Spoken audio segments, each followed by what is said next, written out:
havido uma tendência que chegou e está a ir embora. Mas alguns países, Canadá, Rússia, Polónia e Roménia, a infecção parece ter vindo para ficar. Está algo a falhar-nos aqui.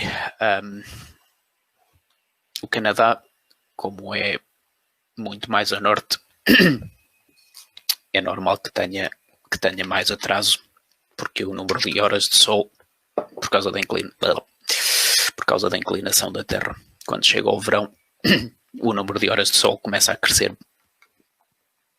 Tem um atraso quanto mais a norte se está. E, portanto, esse aumento da radiação solar demora um bocadito mais conforme se vai mais para norte. Rússia, Polónia e Roménia. A Rússia tem quantos habitantes? 145 milhões. Não é propriamente um número de mortos significativo. 3.000 em 145 milhões é perfeitamente banal. O outro, Polónia e Roménia. Poland, 1.000 em 37. A Polónia está estabilizada em termos de casos e já está a descer. A Polónia está a descer em termos de mortos. Também tem muito poucos mortos. Tem 3 vezes mais população do que Portugal. Quase 4 vezes, certo? Polónia tem... Quanto é que tem? Polónia tem 37 milhões contra 10 milhões. E está com o mesmo número de mortos que Portugal. E está a descer bastante. A mortalidade está a descer. A Polónia está perfeitamente no padrão.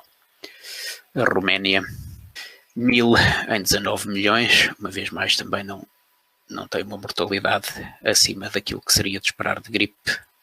E também está a descer. O número de mortos está a descer claramente na Roménia. Está com menos casos do que Portugal. Foi muito pouco. E, portanto, parece nunca subiu muito, nem sequer subiu. Dê-nos a sua perspectiva sobre o caso sueco, por favor, uma vez que existe tanto ruído.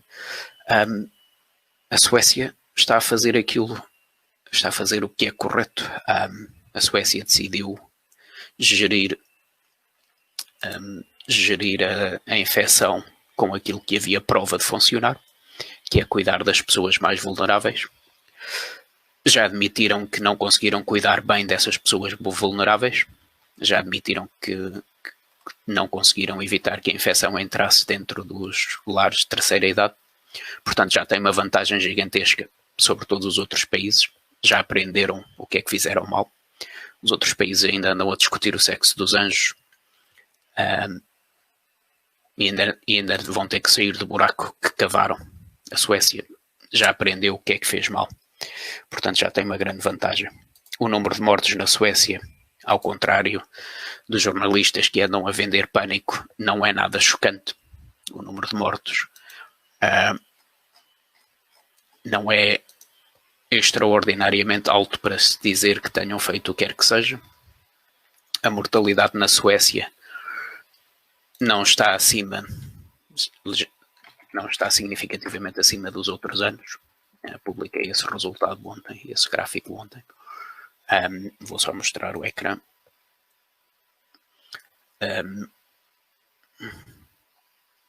A Suécia, portanto, isto é a mortalidade toda da Suécia, independentemente da causa, durante vários anos, 2016, 17, 18, 19 e 20. E como podemos ver, independentemente da causa, não há um pico significativo da mortalidade em qualquer, desde outubro, que é o início daquilo que se chama a época de gripe, ou só mesmo desde janeiro, não disparou por aí acima. A Suécia teria feito um erro se a mortalidade, por exemplo, desde janeiro estivesse nos 50 mil, 60 mil. Aí sim, seria chocante, como se vê. E o que também vemos nestes gráficos é que no ano passado morreu significativamente menos pessoas. Já sabíamos que a gripe no ano passado tinha sido bastante amena. Sabemos pelo Euromomo, as páginas estão todas. Nós tínhamos visto que a nível europeu, no ano passado tinha sido muito ameno em termos de gripe. Estes picos são a mortalidade pela gripe. E no ano passado já tinha sido muito ameno, portanto houve muito mais gente que ficou vulnerável, que não morreu no ano passado, pura e simplesmente, e que está vulnerável, que são velhinhos. E portanto morrerem mais este ano, ligeiramente mais este ano, é perfeitamente expectável. Se não morreram aqui, é uma marcha da vida. Não nos podemos chocar que a morte existe. Portanto, se mudarmos os que falta aqui para chegar sensivelmente a isto, a mortalidade total está muito baixa, está abaixo daquilo que seria esperar na soma dos dois anos. Andam a vender que tem muito mais do que os vizinhos. É verdade, tem muito mais mortes por milhão de habitantes do que os vizinhos. Mas também tem a Bélgica. A Bélgica tem muito mais mortes por milhão de habitantes do que a Holanda. Onde é que está a morte por milhões? A Holanda tem 343. A Bélgica, que estava aqui, tem 800. A Bélgica fechou tudo. A Holanda parou a meio. A Holanda nunca chegou a mandar pessoas saudáveis para casa. Portanto, a Suécia ter 3 vezes mais do que a Noruega é precisamente o mesmo que a Bélgica ter mais do que a Holanda, ou a Bélgica ter mais do que a Alemanha, ou a Holanda ter mais. Acho que a Holanda tem mais do que a Alemanha. A Holanda está com 343. Exato, tem o triplo da Alemanha. É perfeitamente normal entre países vizinhos. Portugal tem metade e é perfeitamente normal dentro de regiões. O Alentejo não tem praticamente ninguém, o interior não tem praticamente mortos nenhuns, o norte tem uma mortalidade muito grande. O norte de Portugal tem uma mortalidade significativa. A Galiza, ali ao lado, que está numa lei completamente diferente, toda a gente foi para casa de forma muito mais dramática. A lei espanhola era muito mais forte do que a portuguesa. Tem exatamente o mesmo número de mortos. Não é a lei, não é a forma como foi feito, não foram as leis, não foi nada do que nós fizemos que muda isto de um país para o outro. Os gráficos que temos visto de mortalidade para a Suécia são por dia, no dia em que registram a morte. Se olharmos para o gráfico, andaram notícias a dizer que tinham morrido muitas pessoas na última semana, que era a prova final de que a Suécia tinha feito um erro gigantesco, blá blá blá. Se olharmos para o gráfico no dia em que as pessoas morrem, ignorando quando é que a morte é registada, mas no dia em que as pessoas morrem, está claramente a descer. Aqui faltam dados nesta parte aqui, nestes últimos dias, a partir do dia 10 mais ou menos. Ainda não tem os dados todos registados. Ainda faltam pessoas, isto ainda vai subir. Mas claramente está a descer. Portanto, se na última semana o gráfico que toda a gente anda a olhar do World Meters anda para cima e para baixo, o número de mortos anda para cima e para baixo, feito louco. Porque o atraso de registro é notável, é claríssimo. Isto é fim de semana que não registram ninguém, isto anda para cima e para baixo. E depois pegaram nesta semana em que os outros países já têm muito menos mortes, pegaram nesta semana que era um desastre gigantesco, que tinha mais mortes por milhão de habitantes nesta semana. Não tem significado nenhum, porque isto é pura e simplesmente burocracia. O que estamos a ver aqui é burocracia. Isto é uma infecção. A infecção está a morrer. Está a desaparecer como está tudo em todos os outros países. Portanto, não se passa nada na Suécia de chocante. Já aprenderam as lições que tinham a aprender. Já aprenderam o que é que fizeram mal. Nós andamos a discutir como é que vamos sair deste buraco. Pura e simplesmente. Miguel Rodrigues, olá. Estamos a ver as mortes a cair a pico, mas as infecções não. Porquê? Porque andam a testar, a fazer testes sem qualquer tipo de critério médico, clínico ou epidemiológico. Andam a testar fábricas inteiras sem fazer sentido nenhum. São pessoas, uma vez mais vou mostrar, isto é Portugal, o número de casos de testes positivos, nem sequer é correto chamar-lhe casos, testes positivos, continua muito, basicamente estagnou. Só que nos últimos dias, provavelmente 2 pessoas têm sintomas. aqui havia ainda mais sintomas. Agora estamos a falar de pessoas jovens, pessoas ativas, em que a grande maioria já não tem sintomas. O caso típico é, nos últimos dias, foi uma empresa de trabalho temporário, portanto, pessoas que têm trabalhos temporários, em que uma pessoa aparentemente deu positivo, foram testar a empresa toda. Não faz sentido nenhum. Aqui, no pico da infecção, andavam a testar os amigos e os familiares. Aqui andavam a fazer as chamadas cadeias de contágio, as pessoas que estiveram mais próximas daqueles que deram positivo ou daqueles que morreram até. Agora há muita capacidade de teste disponível, andam a testar à tola. Não tem interesse nenhum. Enquanto andarem a testar, vão continuar a encontrar. O vírus não desaparece pura e simplesmente, o vírus continua a existir. Portanto, enquanto andarem a testar, vão sempre encontrar casos. O que temos que nos importar é que o número de mortos já não tem relevância nenhuma. Caiu, mostrou o padrão perfeitamente normal e agora está em 12 mortos por dia. 12 mortos por dia é 5%. É menos de 5% já da mortalidade normal nesta altura do ano. Nesta altura do ano morrem 300 pessoas. Falemos de outubro como antevês o inverno. Será algo mais que o ano passado ou mais perto do Covid? Será normal? Não temos absolutamente indicação nenhuma de que é provável que volte isto. Não temos indicação nenhuma que vai fazer estragos além daquilo que a gripe faz. Não fez estragos este ano. Este surto não fez mais estragos do que uma gripe mazita. Portanto, no próximo inverno vai ser o mesmo. Já há mais imunidade intrínseca deste. Quando ele voltar, se voltar, não é certo que volte. É provável que volte, mas não é certo. Pode migrar agora para o hemisfério sul e depois nunca mais voltar para o hemisfério norte.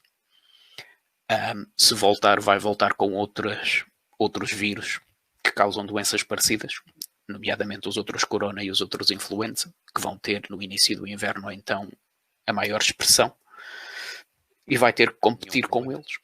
Agora, o que pode acontecer, não fiquem surpreendidos porque tivemos mortalidade, aqui Portugal teve no ano passado, teve mortalidade muito baixa da gripe.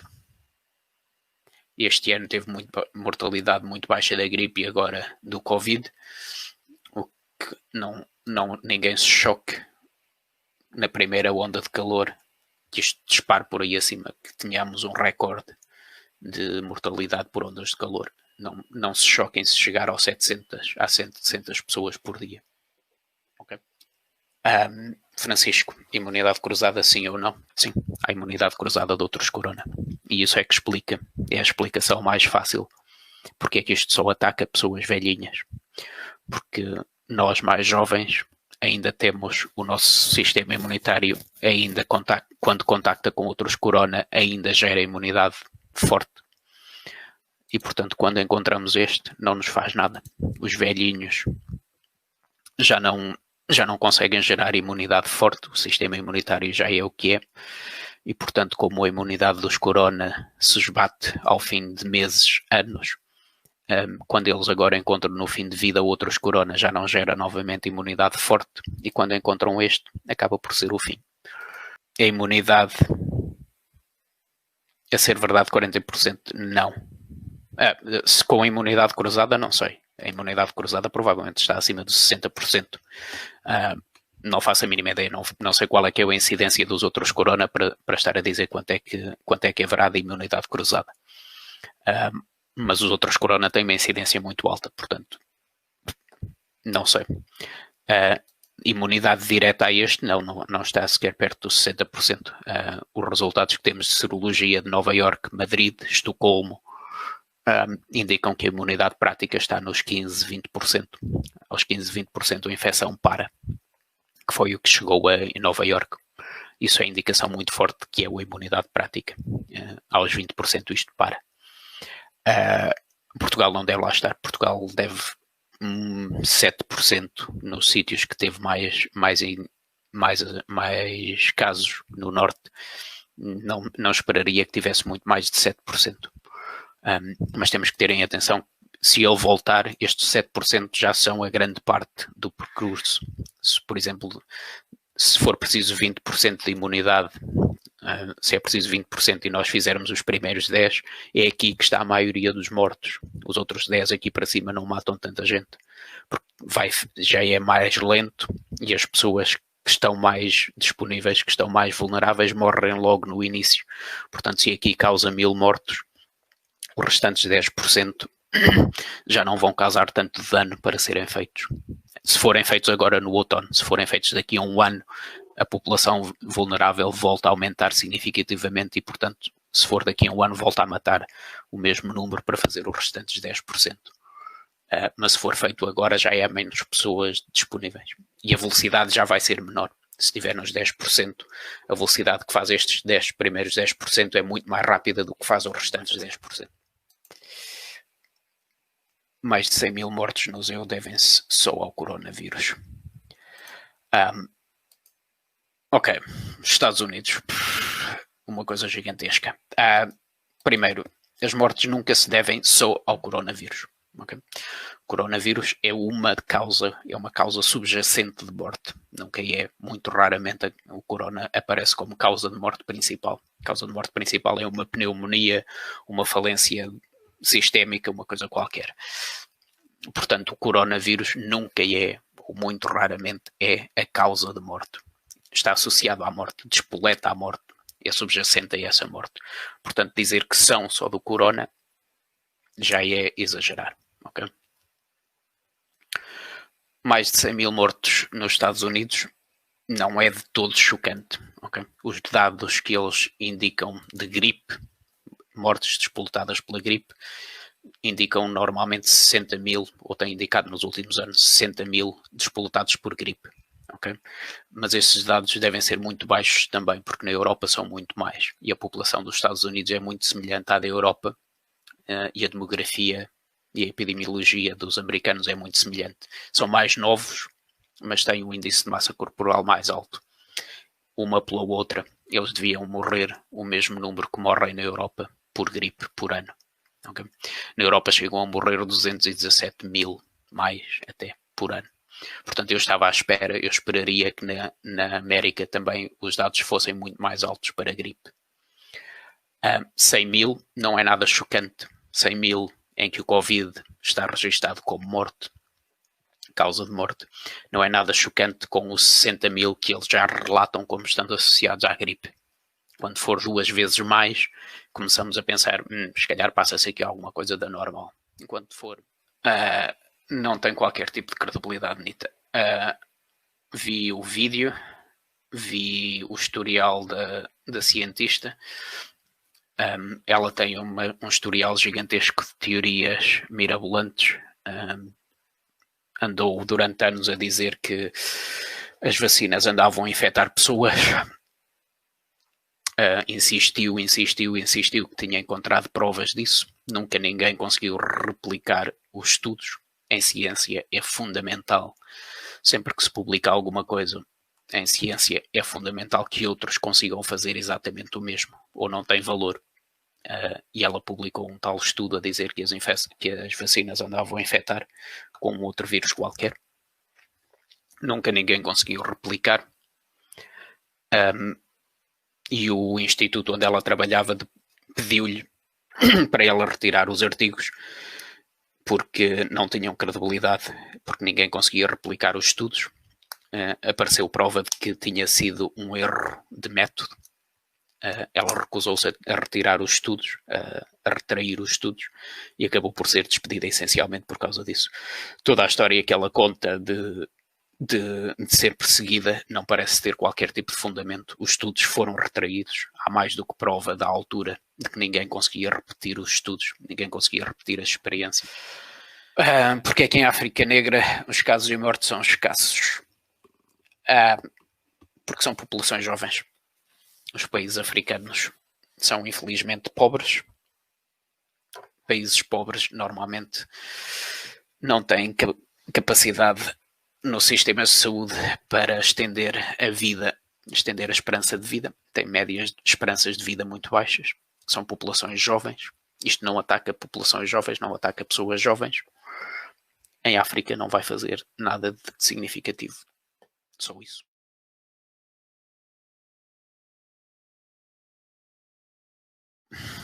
não critico a OMS diretamente, porque uma grande parte disto é lixo jornalístico.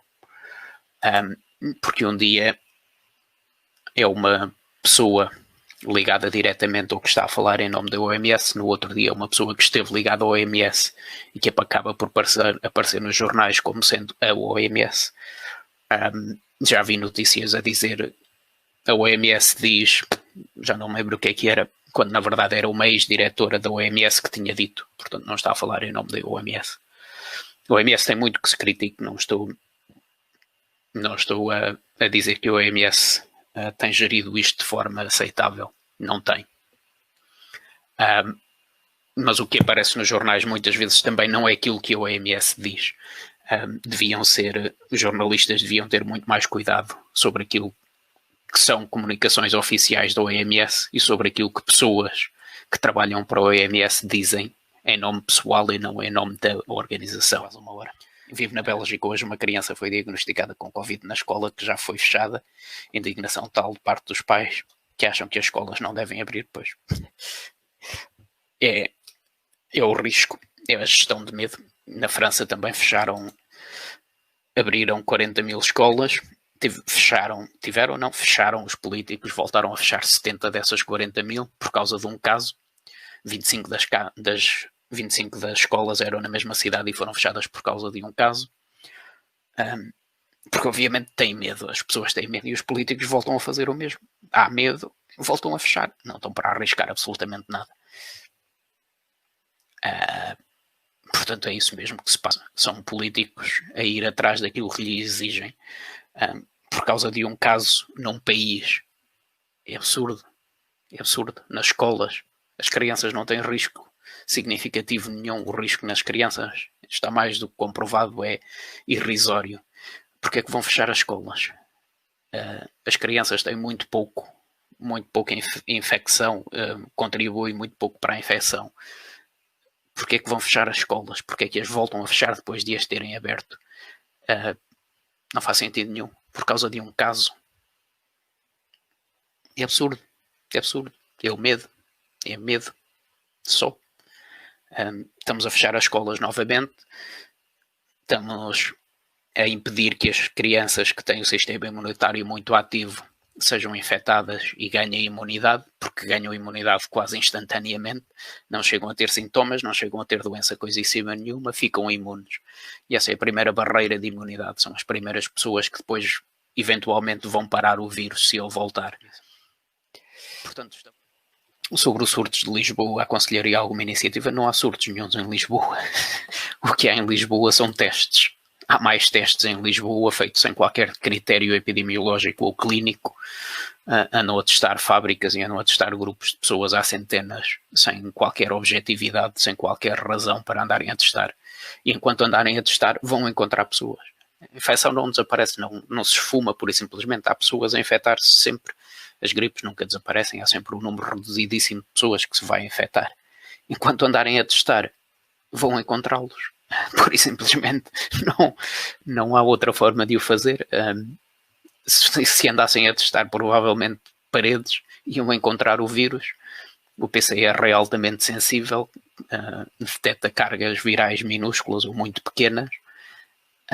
Portanto, enquanto andarem a testar, vão encontrar vírus. Se andarem a testar pessoas sem qualquer critério, que não estão ligadas a qualquer infectado grave, não estão em qualquer cadeia de contágio, onde não há um número significativo de pessoas com sintomas, vão andar a testar à bruta. Vão encontrar. E é isso que está a acontecer em Lisboa. É preciso mostrar que há testes. Continuam a ter pressão para dizer estamos a fazer muitos testes.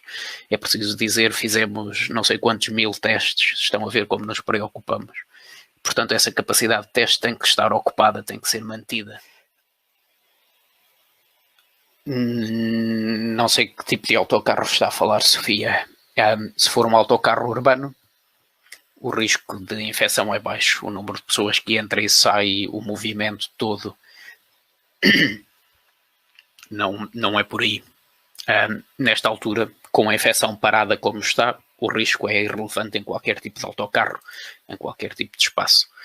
Se estivermos a falar num pico de infecção, por exemplo, num pico da gripe no inverno, num autocarro de longo curso, em que as pessoas estão muito mais tempo sentadas, o risco não é zero, não é mínimo. Pode haver muito facilmente infecção num cenário destes. Nos autocarros urbanos não é tão significativo, porque há muito mais movimento, há muito mais portas a abrir e fechar e entrar ar. Normalmente tem muito mais vidros também do que os autocarros de longo curso, portanto há muito mais radiação solar que entra. Não é um risco significativo por si só. Mas o importante aqui é que a infecção em Portugal está completamente parada. Não há. Obrigado pelo relato, por tens dito. Já não temos praticamente nenhum serviço Covid. No entanto, porque agora temos apenas um doente por quarto, sendo que no pico da infecção ocupamos quartos duplos. Não faz sentido nenhum, não. A infecção está parada. Na França está parada também. O único sentido que faz é debilitar os serviços de saúde e deixar morrer mais pessoas por causa dessa debilitação. É o único sentido que faz. É estupidez. Estão a morrer pessoas sem acesso a cuidados básicos de saúde. Estão a morrer pessoas à espera que lhe façam um teste para saber qual é que é a cor das cuecas da gripe. Ficam à espera que o teste dê positivo ou negativo e enquanto não tem o teste não lhe fazem nada e deixam-nos morrer. Põem regras sobre quartos, sobre equipamento de proteção nos médicos e nos enfermeiros, tornam tudo muito mais lento e as pessoas morrem. O excesso de mortalidade já é óbvio. Publiquei ainda ontem. O excesso de mortalidade é absolutamente cristalino na Itália. É isso que estamos a fazer. Estamos a impor regras estúpidas para matar pessoas. Vou só mostrar o gráfico que publiquei da Itália. É isto. Este gráfico da mortalidade na Itália, portanto, a linha azul é a mortalidade base esperada. Neste caso é a média dos últimos 5 anos da mortalidade na Itália. Na Itália não, na Lombardia. Isto é só na Lombardia. Portanto, isto era o que seria de esperar. Isto é o que seria de esperar com o Covid. Portanto, é a linha azul mais o que morreu atribuído a Covid. E isto é aquilo que morreu. São o número de pessoas que morreram. A diferença entre isto e isto, entre o vermelho e o laranja, são pessoas a morrer porque o sistema de saúde fechou. São pessoas que morreram em casa porque tinham medo de ir ao sistema de saúde. É isso que estão a fazer em França, Ana. Estão a impor regras estúpidas e vão morrer pessoas. É triste.